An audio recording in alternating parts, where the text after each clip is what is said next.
नमस्कार, जय हिंद, जय श्री राम दोस्तों। शिवम चौधरी ऑफिशियल में आप सबका स्वागत है। आगे बढ़ने से पहले आप सबसे रिक्वेस्ट है, वीडियो को लाइक कीजिए, चैनल को सब्सक्राइब कीजिए और शेयर करना मत भूलिएगा। जब वर्तमान भारतीय राजनीति का इतिहास लिखा जाएगा और यह पूछा जाएगा कि किस व्यक्ति ने इस राजनीति को सबसे ज्यादा खराब किया या किसने सबसे ज्यादा झूठ बोला, तो निश्चित तौर पर जो पहला नाम है वो अरविंद केजरीवाल का ही आएगा। ध्यान दीजिएगा, आज से लगभग 1.25 साल पहले एक तथाकथित इंडिया अलायंस नाम का एक संगठन बनाया गया कि प्रधानमंत्री नरेंद्र मोदी के सामने किस तरीके से विपक्षी एकता दिखाई जाए, क्योंकि तब तो उन्हें भी यही लग रहा था कि प्रधानमंत्री नरेंद्र मोदी को रोकना अकेले लगभग असंभव है। वो अलग बात है, रिजल्ट जो भी आया उसने चीजों को थोड़ा सा अलग कर दिया, लेकिन तब तक तो ये था कि भाई 350-400 के लगभग कुछ सीटें आने वाली हैं। तो ये व्यक्ति जिसने अपनी राजनीति की शुरुआत उन लोगों को गाली देकर की, ये उनकी उस बैठकों में आप फोटो देखेंगे या जहां पर भी बैठक होगी, ये व्यक्ति सबसे आगे खड़ा दिखाई देता था। वही ढीली ढाली सी बड़े भाई की शर्ट पहनकर 10 रुपए का पेन लगाकर सबसे आगे ये खड़ा दिखाई देता था आपको।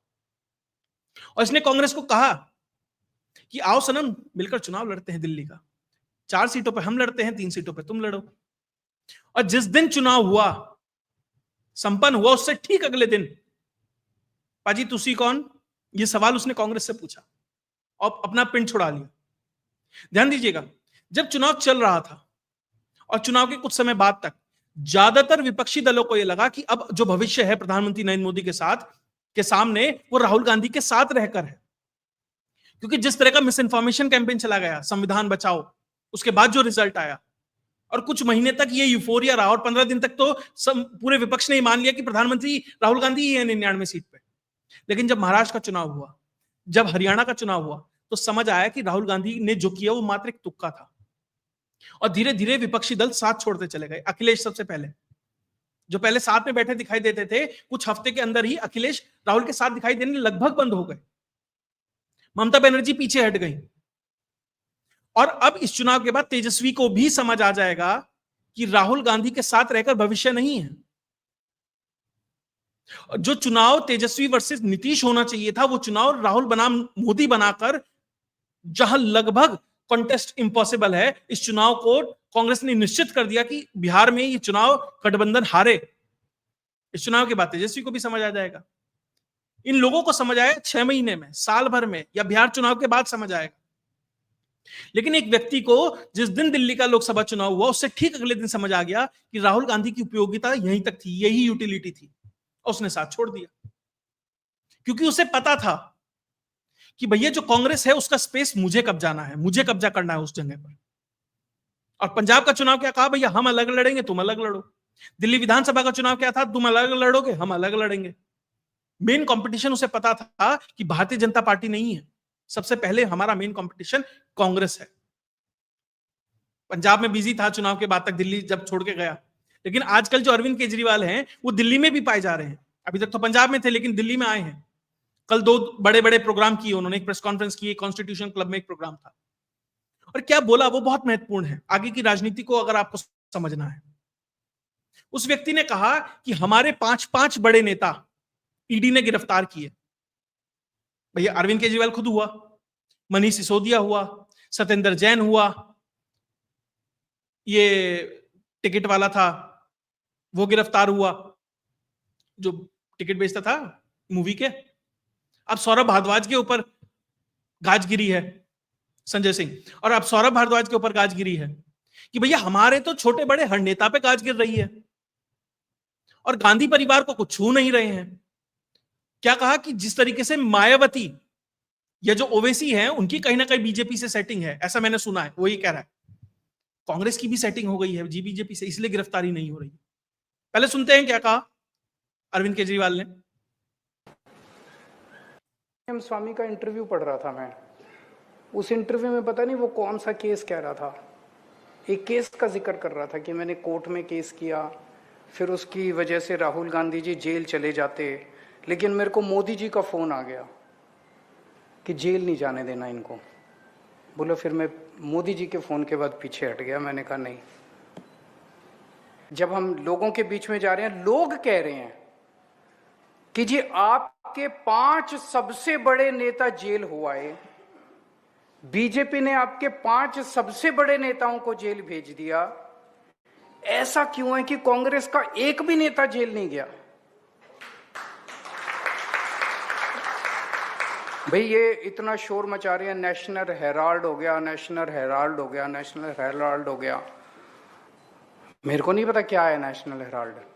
मैंने इंटरनेट पे जाके पढ़ा क्या है नेशनल हेराल्ड। सुनने में तो काफी खतरनाक लगता है, जो उसके फैक्ट्स हैं उससे तो लगता है कि ओपन एंड शट केस है। हमारे को बिल्कुल फर्जी केस बना के, कंप्लीटली फर्जी केस बना के हमारे को इन्होंने जेल भेज दिया। उनमें से कोई, गांधी परिवार से कोई जेल नहीं गया अभी तक। मेरे को वो भी तो मतलब ये व्यक्ति शुरू करता है सुब्रमण्यम स्वामी से। सुब्रमण्यम स्वामी के लिए कह सकता हूं कि एक थोड़ा सा सत्यपाल मलिक का सोफिस्टिकेटेड वर्जन है। हार्वर्ड वगैरह में पढ़ा है तो थोड़ा पढ़ा लिखा एनहांस्ड वर्जन है सुब्रमण्यम स्वामी का, उसका सत्यपाल मलिक का। अब कितना क्रेडिबल है कितना नहीं है वो सबको पता है। उसके बाद कि भैया देखिए हमारे 5-5 नेता गिरफ्तार हो गए, छोटी सी पार्टी है, हमें टारगेट किया जा रहा है। और नेशनल हेराल्ड का केस, मुझे उसकी जानकारी नहीं थी, मैंने उसकी जानकारी ली इंटरनेट पे जाकर। ये व्यक्ति आईआरएस अधिकारी रहा है और इसको ये नहीं पता है कि फाइनेंशियल फ्रॉड का जो केस है उसमें क्या हो रहा है, और वो भी तब जब आप उनके साथ सहयोगी हो।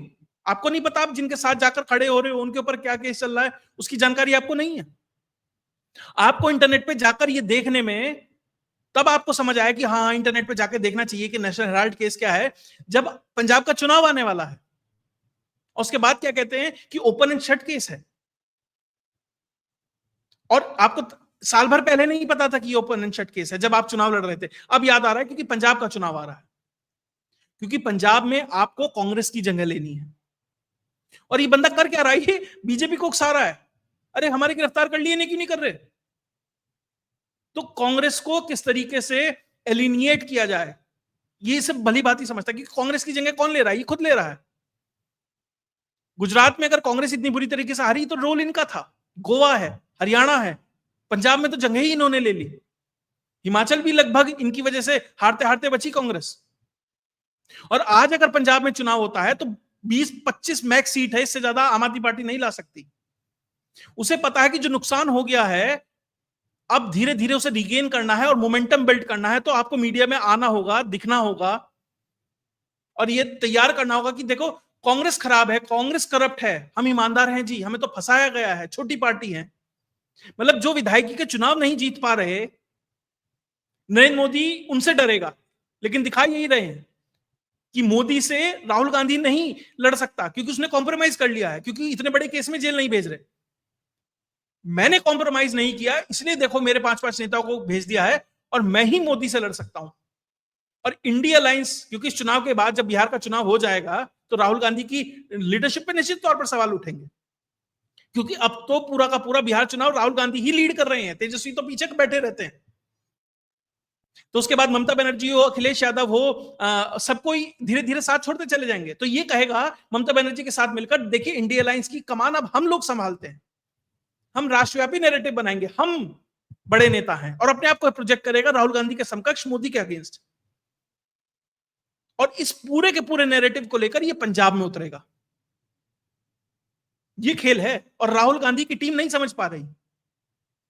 जिस चीज का जवाब अरविंद केजरीवाल को राहुल गांधी की टीम को देना चाहिए था, जिस चीज का जवाब सुप्रिया श्रीनेत, जयराम रमेश, पवन खेड़ा, किसी को भी देना चाहिए था, या पंजाब का जो कांग्रेस का अध्यक्ष होगा, सिद्धू है, चन्नी है, कोई भी है, जो भी XYZ है, अब वहां की समान जो कमान है वो प्रियंका गांधी संभाल रही हैं, उनको बोलना चाहिए था, भूपेश बघेल हो, कोई भी होता, उन्होंने नहीं बोला। लेकिन मिर्च कहीं और लगी, मतलब निशाना कहीं और मारा, लगा कहीं और जाकर, और वो लगा सीधा कपिल सिब्बल के। कपिल सिब्बल ने भी इसके ऊपर ट्वीट किया। क्या कह रहे हैं कपिल सिब्बल साहब कि केजरीवाल जी, जब आप बहुत सारे पॉलिटिशियंस के ऊपर एलिगेशन लगाते हैं और उन्हें कोर्ट लेके और जब वो आपको कोर्ट लेके जाते हैं तो आप उनसे माफी मांगते हैं। आपने आज भी नेशनल हेराल्ड के ऊपर बेसलेस एलिगेशंस लगाए हैं। देखिए तड़फड़ाहट कहां पर है, क्योंकि नेशनल हेराल्ड में भी अब जल्दी ये निर्णय आने वाला है कि कोर्ट क्या कॉग्निजेंस ले या नहीं, केस आगे बढ़े या नहीं, कभी भी आ सकता है उसके ऊपर फैसला। इसलिए अरविंद केजरीवाल ने वो दुखती नस छेड़ी और दिक्कत हुई सिब्बल को। सिब्बल को दिक्कत इसलिए हुई क्योंकि सिब्बल का जो मार्केट वैल्यू है ना आज के समय में थोड़ा सा डाउन हो गया है। जो नंबर फर्स्ट और सेकंड स्पॉट के लिए जो लड़ाई चलती है उसमें पहले पे अभिषेक मनु सिंह भी आ गए हैं। पहले साहब उन्होंने, कपिल सिब्बल ने पूरा प्रयास किया कि किसी तरीके से कांग्रेस से जो राजनीति है वो बढ़ती रहे, राज्यसभा भेज दे। लेकिन राहुल गांधी को क्योंकि सिब्बल पसंद नहीं थे, वो G23 का पार्ट थे, तो उन्हें वो जगह नहीं मिली। उसके बाद उन्होंने अरविंद केजरीवाल की पार्टी में कोशिश की कि वहां से शायद राज्यसभा चला जाऊं, केस वेस लड़ता रहूंगा इस माध्यम से, वहां पर भी जगह नहीं मिली। तो फिर उन्होंने उत्तर प्रदेश का सहारा लिया, वहां से उन्हें जगह मिली और वो राज्यसभा पहुंच गए। लेकिन अभिषेक मनु सिंघवी आज हॉट एसेट हैं। उन्हें आम आदमी पार्टी भी भेजना चाह रही थी, कांग्रेस भी भेजना चाह रही थी, कांग्रेस ने आखिरकार तेलंगाना से उन्हें भेजा। तो कपिल सिब्बल को यह लग रहा है कि कहीं ना कहीं मार्केट वैल्यू डाउन हो गई है, तो मुझे वापस से एरिना में कूदना है। जो अरविंद केजरीवाल करता है ना, छपास की बीमारी, वही सिब्बल कर रहे हैं कि प्रासंगिक बना रहा जाए और नेशनल हेल्थ केस में कांग्रेस को दिखाया जाए कि नहीं नहीं वो G23 में था वो अलग बात है, मैं आज भी कांग्रेस के प्रति वफादार हूं, आज भी तुम्हारे साथ खड़ा हूं। लेकिन बहुत दाल गलती नजर नहीं आ रही, इसलिए अरविंद केजरीवाल के खिलाफ कपिल सिब्बल, वो कपिल सिब्बल बोल रहे हैं जो 2023 में अरविंद केजरीवाल की जो रैली थी उसी में खड़े होकर अरविंद केजरीवाल के लिए बात कर रहे थे। तब इन्हें नहीं पता था बेसलेस एलिगेशन लगाता है ये व्यक्ति। और हालत ही देखिए, कांग्रेस का नेता है अभिषेक मनु सिंघवी, राज्यसभा कांग्रेस ने भेजी, केस लड़ता है केजरीवाल का और केजरीवाल कांग्रेस को गाली दे रहा। यह है राजनीति पूरी विपक्ष की। सब अपनी सिर्फ और सिर्फ अपने सर्वाइवल मोड में चल रहे हैं। मेरी राजनीति कैसे बचे, मैं कैसे चलूं, यह स्थिति है।